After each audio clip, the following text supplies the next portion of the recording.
नमस्ते, शुभ प्रभात। मकर संक्रांति की हार्दिक शुभकामनाएं। आज हम बात करेंगे दैनिक जागरण की महत्वपूर्ण खबरों के बारे में। साथ ही एक यूपीएससी जो विगत वर्ष पूछा गया प्रश्न है उस पर भी चर्चा करेंगे।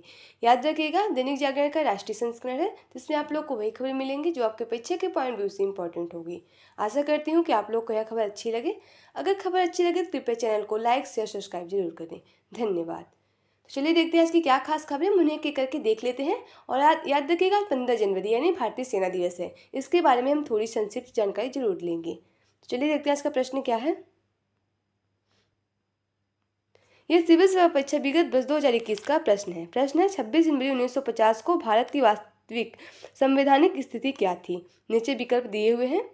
लोकतंत्रात्मक गणराज्य, संपूर्ण प्रभु संपन्न लोकतंत्रात्मक गणराज्य, संपूर्ण प्रभु संपन्न पंथ निरपेक्ष लोकतंत्रात्मक गणराज्य, संपूर्ण प्रभुत्व संपन्न समाजवादी पंथ निरपेक्ष लोकतंत्रात्मक गणराज्य। तो आप लोग से अनुरोध है कि आप लोग इसका आंसर कमेंट बॉक्स में जरूर बताएं और इस क्वेश्चन का फुल एनालाइसिस हम वीडियो के लास्ट में जरूर करेंगे।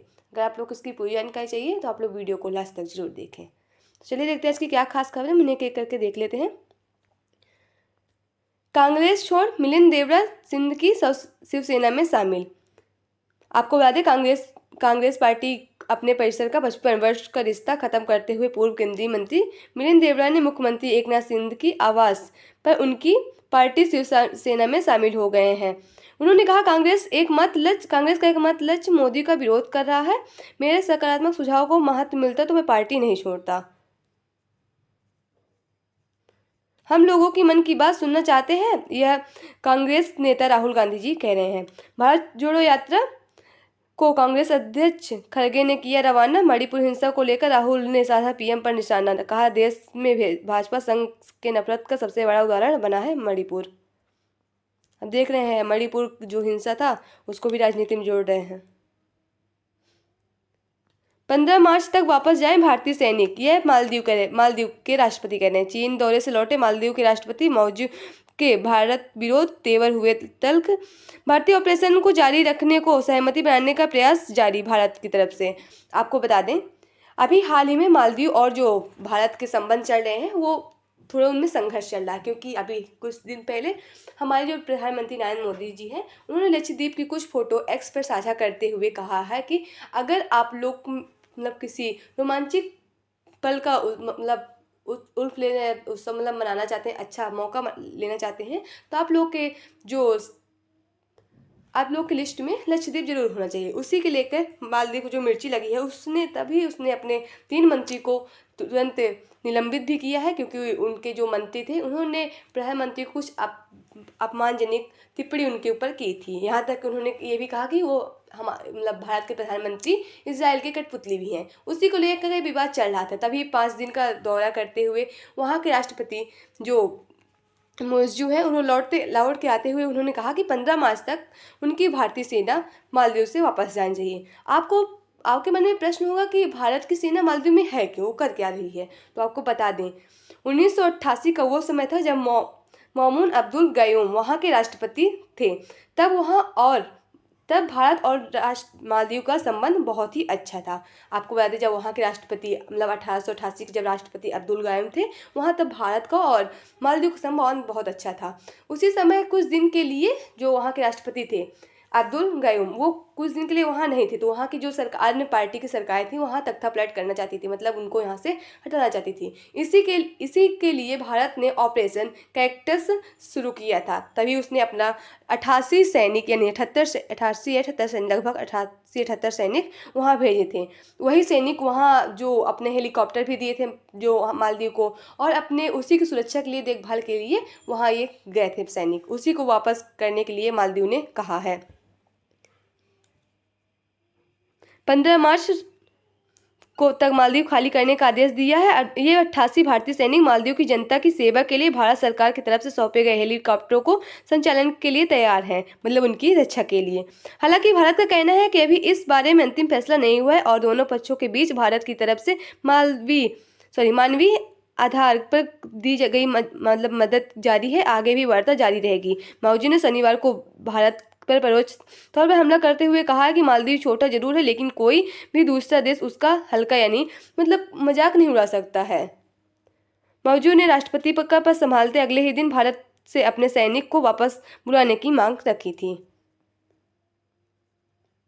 और आपको याद है ये इतिहास से पहली बार हुआ जब वहाँ के कोई राष्ट्रपति बने हैं, क्योंकि भारत और मालदीव की परंपरा थी कि जो मतलब मालदीव के जो राष्ट्रपति बनेंगे वो पहला जो दौरा है वो भारत का करेंगे, लेकिन जो मालदीव के राष्ट्रपति बने हैं क्योंकि वो चीन के समर्थक हैं, ऐसे उनके तेवर से दिख रहा है, लेकिन वो पहले अपना दौरा तुर्की के साथ किए थे। तो ये भी एक बहुत ही शब्द देखने लायक है, मतलब बहुत ही क्या कह सकते हैं कि जो भी हो। रामकाज के लिए एकाकार हो रहा है देश, प्राण प्रतिष्ठा समारोह लेकर उत्सव और उल्लास में रामामय सरयू नदी के तीर पहली बार होगा बरसों शैव और सशक्त का संगम, देश के हर हिस्से से पहुंचे श्रद्धालु देश विदेश से अर्पित हो रहे हैं उपहार। अभी आप लोग को राष्ट्रीय राजधानी से जुड़ी खबरें मिलेंगी। अब देख रहे हैं कि हाँ फिर से फैल रहा है प्रदूषण वायु प्रदूषण बढ़ने से एनसीआर में 2 सप्ताह के बाद वेब 3 लागू फिर से हो जाएगा। पतंग उत्सव में बेटी बचाओ बेटी पढ़ाओ व स्वच्छता का संदेश, राम मंदिर की लहर पर उड़ाई राम सीता पतंग और शेर पतंग से भारत की मजबूती का 25 फीट लंबी पतंग लेकर पंजाब के मोहाली काला गांव से टीम के साथ आया है एक व्यक्ति। 90,000 पाक सैनिक के साथ भारत ने किया मानवीय व्यवहार, सशक्त पूर्व सैनिक दिवस पर समारोह को रक्षा मंत्री ने किया संबोधित, कहा पाकिस्तान के साथ यह युद्ध दुनिया ने देखा भारतीय सेना का मानवीय चेहरा। आपको बता दें जब ये बांग्लादेश का विभाजन हो रहा था ना, मतलब जब पाकिस्तान और बांग्लादेश बट रहे थे तब की बात हो रही है, जब बांग्लादेश को आज़ाद करना था, जब 90,000 सैनिक बिना किसी शर्त के घुटना टेकी थी भारत के सामने। और आपको बता दें भारतीय सेना दिवस है। भारत में हर साल 15 जनवरी को जवानों और सेना की याद में सेना दिवस यानी आर्मी डे मनाया जाता है। इस वर्ष भारत अपना 76वां सेना दिवस मना रहा है। आइए एक नज़र इसके इतिहास पर डाल लेते हैं।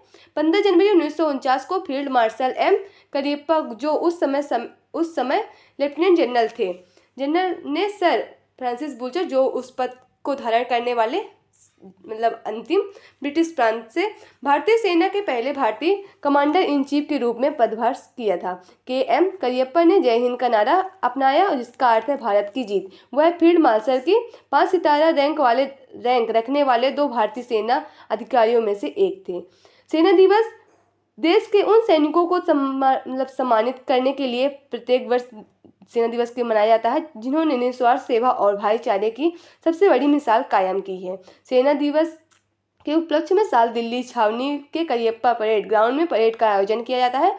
भारतीय सेना की स्थापना लगभग 128 साल पहले अंग्रेजों ने 1 अप्रैल 1995 को की थी। भारतीय सेना को विश्व की चौथी सबसे बड़ी मजबूत सेना माना जाता है।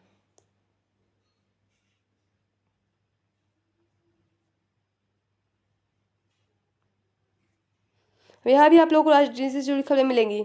हम देख रहे हैं यहाँ चुनाव की तैयारी चल रही है, सब लोग लगे हुए हैं। यह आप लोग का संपादकीय पाठ है। यहाँ आप लोग के लिए प्रीलिम्स, मेंस, इंटरव्यू, अन्य प्रतियोगी परीक्षा से जुड़ी खबरें मिलेंगी, जिसे आप लोग जरूर पढ़िए। धर्म और राजनीति का संबंध। धर्म और राजनीति अपनी अपनी मर्यादा में मिलकर काम करें। धर्म विहीन राजनीति लोक मंगल का उपकरण नहीं बन सकती है।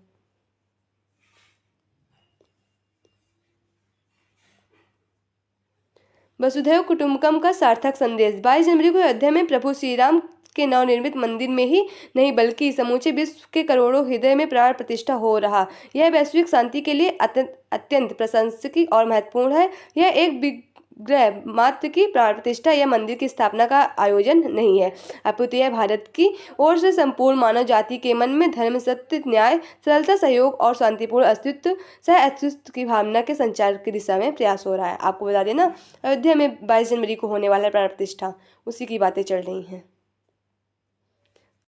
सेमीकंडक्टर मिशन में लानी होगी तेजी। भारत के 2 संयंत्रों के मुकाबले चीन में 44 तो अमेरिका में 14 संयंत्र लगने की तैयारी चल रही है।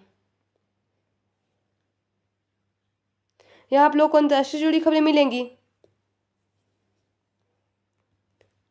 डेनमार्क की रानी मार्गरेट ने छोड़ा सिंहासन, फ्रेडरिक बने राजा।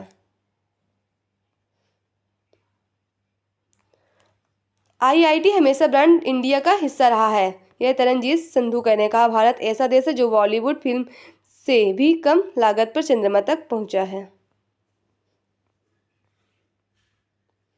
और यहाँ आप लोग को खेल से जुड़ी खबरें मिलेंगी। अब देख रहे हैं ना, अफगानिस्तान और वहाँ भारत का T20 सीरीज चल रहा है मैच, उसी में दूसरे पारी में भी भारत ने जीत हासिल की।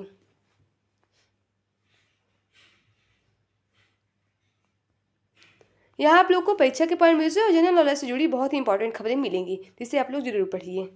जनता के लिए खोला गया दुनिया का पहला राष्ट्रीय संग्रहालय। 1959 में आज ही लंदन में दुनिया का पहला राष्ट्रीय सार्वजनिक संग्रहालय ब्रिटिश म्यूजियम जनता के लिए खोला गया। इसमें टिकट के साथ प्रवेश दिया जाता है। इसकी स्थापना 7 जून 1753 को हुई। इसमें प्रकृतिवादी सर हंस स्लेम द्वारा संगीत पौधे जानवरों के नमूने प्रदर्शित किए गए हैं।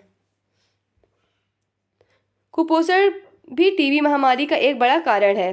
दुनिया भर में टीबी के हर 5वें मामले में मालूम होता है कि कुपोषण जनित इम्यूनोडेफिशिएंसी यह सूचना HIV एड्स के मामले में दोगुना से है अधिक। फिर फटा आइसलैंड की ज्वालामुखी। आइसलैंड में रविवार को ग्रीन के निकट ज्वालामुखी फिर फटा। सबसे बड़े पैमाने पर लावा और धुआं निकल रहा है जो ग्रिडविक की ओर से प्रवाहित हो रहा है। यहाँ आप लोग को मूवी से जुड़ी खबरें मिलेंगी। अगर इंटरेस्ट हो तो पढ़िए, ना हो तो कोई बात ही नहीं। तो आज की खबरें यही समाप्त होती है। आशा करती हूँ कि आप लोगों को यह खबर अच्छी लगे। अगर खबर अच्छी लगे तो कृपया चैनल को लाइक शेयर सब्सक्राइब जरूर करें। तो चलिए आज के प्रश्न का विश्लेषण देख लेते हैं। आज का प्रश्न था 26 जनवरी 1950 को भारत की वास्तविक संवैधानिक स्थिति क्या थी। जिसका सही जवाब होगा ऑप्शन बी, यानी संपूर्ण प्रभुत्व संपन्न लोकतंत्रात्मक गणराज्य। तो चलिए इसका विश्लेषण देखते हैं। भारत का संविधान 26 जनवरी 1950 को लागू हुआ। 26 जनवरी 1950 को भारत को संप्रभु लोकतांत्रिक गणराज्य का संवैधानिक दर्जा प्राप्त था। संप्रभु लोकतांत्रिक गणराज्य, इसका उल्लेख भारत की प्रस्तावना में किया गया है। 42वें संविधान संशोधन अधिनियम द्वारा प्रस्तावना में समाजवादी, पदनिरपेक्ष और अखंडता शब्द जोड़े गए थे। प्रस्तावना दस्तावेज एक परिचयात्मक कथन है जो दस्तावेज के दर्शन और उद्देश्यों की व्याख्या करता है। तो आशा करती हूँ कि आप लोग को यह खबर अच्छी लगे। अगर खबर अच्छी लगे तो कृपया चैनल को लाइक शेयर सब्सक्राइब जरूर करें। धन्यवाद।